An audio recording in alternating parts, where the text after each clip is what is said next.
है, लोग लिख रहे हैं क्या मोदी सरकार के लिए गुप्तरोग की तरह है, तो ये बोल नहीं पा रहे हैं। देखिए, जितना डॉलर ऊपर जाएगा और रुपया नीचे जाएगा, साधारण भाषा में यही है कि उतनी चाय महंगी हो जाएगी। याद करो, जब 40 रुपए 50 रुपए डॉलर रहा होगा तो चाय की कीमत क्या रही होगी। आज मैनपुरी में भी 15-20 रुपए की चाय मिल रही होगी।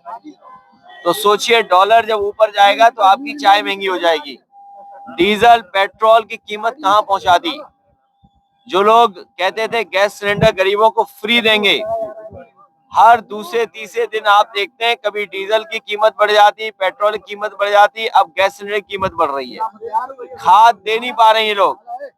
खाद के लिए किसानों को कागज लेकर के जाना पड़ रहा है, तब कहीं जाकर के 2 बोरी मिल रहा है, और 2 बोरी भी उसमें चोरी हो रही है। स्मार्ट सिटी बनाने वालों ने स्मार्ट मीटर लगाए थे। हम बधाई देना चाहते हैं गरीबों को, किसानों को, उन्होंने स्मार्ट मीटर उठा के फेंक दिए। तो एक तरफ जहां महंगाई बढ़ रही है, भ्रष्टाचार बढ़ रहा है, इनके मंत्री लोग बेईमानी कर रहे हैं। अभी सुना होगा एक मंत्री जी का विभाग हटाया गया, उन्हें हाफ कर दिया गया है। और मैं आपको यकीन ये दिलाता हूं, इनके कई विधायकों की टिकट साफ हो जाएगी। अभी तो मंत्री पद हाफ हुआ है, आने वाले समय में देखना टिकट साफ हो जाएगी। तो सोचिए, जिनके पास जनता के पास जाने के लिए कोई मुद्दा ना हो, तो वो इसी तरह जनता को गुमराह करेंगे। परिवर्तन ये देश में 2027 की राजनीति बहुत अहम रखती है। ऐसे में ओवैसी बहराइच से 14 तारीख से अपना चुनावी आगाज करने जा रहे हैं। बंगाल का चुनाव आपने देखा, और आपने देखा कि आदरणीय ममता दीदी पर मुकदमा दर्ज हो रहा है। हमारे मुख्यमंत्री अपने गंभीर धाराओं के मुकदमे वापस लेते हैं, लेकिन बीजेपी की सरकार बनने के बाद एक लोकप्रिय मुख्यमंत्री पर मुकदमे दर्ज करा रही है। इससे ज्यादा खतरनाक काम लोकतंत्र में क्या हो सकता है। ये लोकतंत्र को खतरा है। और मैं आपको याद दिला दूं, जिस तरह से इन्होंने रामपुर का चुनाव जीता, फैजाबाद का बाई इलेक्शन जीता, कुंदरकी का चुनाव जीता, अंबेडकर नगर में बाई इलेक्शन जीता, कानपुर बेईमानी करना चाहते थे, करहैल में बेईमानी करना चाहते थे। मैं केवल बंगाल के चुनाव के बाद ये कहना चाहता हूँ, यूपी का चुनाव आखिरी चुनाव होगा जो देश का चुनाव होगा अगर बीजेपी जीत गई। बंगाल से लेकर चुनाव को लेकर एक बात कहना चाह रहा हूँ कि अभी राहुल गांधी ने और महागठबंधन की 8 तारीख को मीटिंग हुई थी, जिसमें राहुल गांधी ने कहा था कि टीएमसी के उनके बहुत अच्छी मित्रता है, और उन्होंने बताया था वो जीत के लिए आश्वस्त थे। मगर वहीं राहुल ने बोला था आप सपना देख रहे हैं, जैसे कि महाराष्ट्र हुआ, गुजरात हुआ और हरियाणा जैसी जगह में वो पहले भी अदा कर चुके थे, वो देख चुके हैं। अभी देखिए, मैं इंडिया गठबंधन और कांग्रेस किसी पर बहस नहीं करना चाहता हूँ। सच्चाई ये है कि विपक्ष एक रहे, इंडिया गठबंधन एक रहे, तो बीजेपी को हराया जा सकता है। कांग्रेस के प्रभारी हैं अविनाश पांडे, वो कह रहे हैं सभी सीटों में हमारा चुनाव लड़ने में सक्षम है। तो ये तो अच्छा कह रहे हैं कि 403 में वो तैयारी कर रहे हैं, 403 में हम तैयारी कर रहे हैं। तो 403 कितना हो गया? 806 विधानसभाओं की तैयारी हो रही है। इसका मतलब इंडिया गठबंधन डबल तैयारी कर रहा है बीजेपी को हराने के लिए।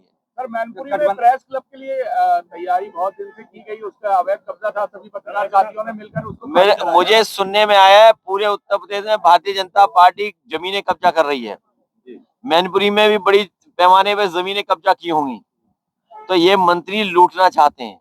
अभी एक मंत्री हाफ हुआ है, देखना जनता इन मंत्रियों को साफ कर देगी। राजनीति में भाषाओं की मर्यादा सब लांघ चुके हैं सारे राजनीतिक दल। ऐसे में आप क्या कहना चाहेंगे? लगातार भाषाओं की, कभी समाजवादी पार्टी ने और कभी हमने एक सीमा के बाहर किसी का विरोध नहीं किया, और खासकर कोशिश की है कि भाषा और शब्दों को चुन करके बोलें। लेकिन बीजेपी के कई ऐसे लोग हैं जो लोकतंत्र में किसी भी नेता की परवाह नहीं कर रहे हैं, किसी तरह का सम्मान की भी परवाह नहीं कर रहे हैं, अनपार्लियामेंट्री लैंग्वेज यूज कर रहे हैं, और ऐसी भाषा का इस्तेमाल कर रहे हैं जिसकी आप और हम लोग कल्पना नहीं कर सकते। ऐसा राजनीतिक व्यवहार, ऐसा राजनीतिक शिष्टाचार कभी नहीं देखा जितना भारतीय जनता पार्टी ने खत्म किया है। विपक्ष लगातार आरोप लगाता रहा कि एजेंसियों का दुरुपयोग होता रहा है। ममता बनर्जी जी पर एफआईआर नहीं होनी चाहिए थी। अगर ये परंपरा बनेगी कि एक मुख्यमंत्री हटेगा उसकी सरकार जाएगी तो दूसरा मुख्यमंत्री एफआईआर दर्ज कर देगा। आखिरी सवाल, एक एजेंसियों का दुरुपयोग का लगातार विपक्ष सवाल खड़े करते रहा है। 2027 का चुनाव नजदीक है, अगर एजेंसियों का दुरुपयोग इसी तरह होता रहेगा तो समाजवादी पार्टी किस तरह से लड़ेगी? तो पूरी समाजवादी पार्टी चंबल चली जाएगी। और फिर मैनपुरी के लोगों अपने इतिहास के पन्ने पलटना, आजादी और अंग्रेजों से लड़ने के लिए मैनपुरी कॉन्स्पिरेसी केस याद करना। और केवल यही नहीं, मैनपुरी की प्रतिज्ञा एक कविता थी, उस कविता को याद रखना।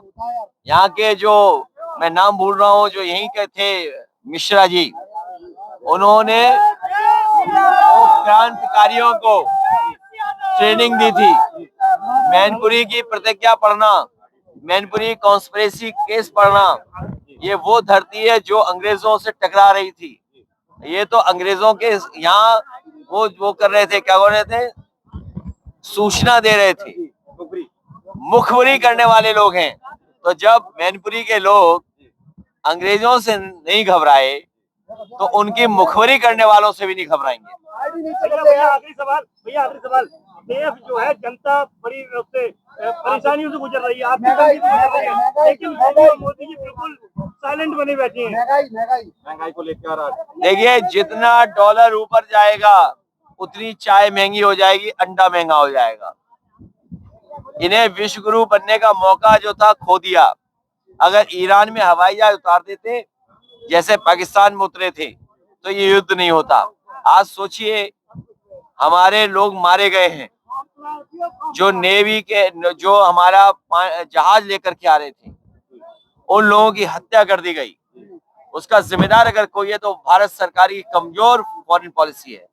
सर, एक सवाल है कि किसान जो है वो कहीं ना कहीं परेशान है। आलू भी महंगा हो गया, आलू बहुत सस्ता मार्केट में गया है, और उसके बाद आज मक्का जो चल रही है वो भी बहुत सस्ती हो गई है। समाज इधर यूपी में गांजा बहुत पकड़ा जा रहा है। पहले गोरखपुर में पकड़ा जाता था, अब लखनऊ में ज्यादा गांजा पकड़ा जा रहा है।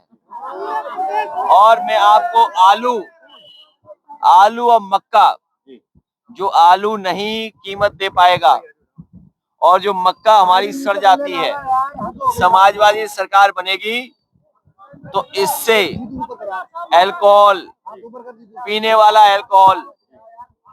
वाला जो अल्कोहल है वो बनाने का प्लांट लगाएंगे हम लोग। चाहे कन्नौज में लगाना पड़े, चाहे मैनपुरी में लगाना पड़े, चाहे हमें कन्नौज और मैनपुरी के बीच में लगाना पड़े, जिससे फर्रुखाबाद, कानपुर देहात, कन्नौज, आपका एटा, फिरोजाबाद और आसपास का इलाका जो है, कभी कभी मक्का की कीमत नहीं मिलती, कभी कभी आलू सड़ जाता है, उसकी वजह से पीने वाला अल्कोहल बनाएंगे जिससे स्वास्थ्य खराब ना हो किसी का।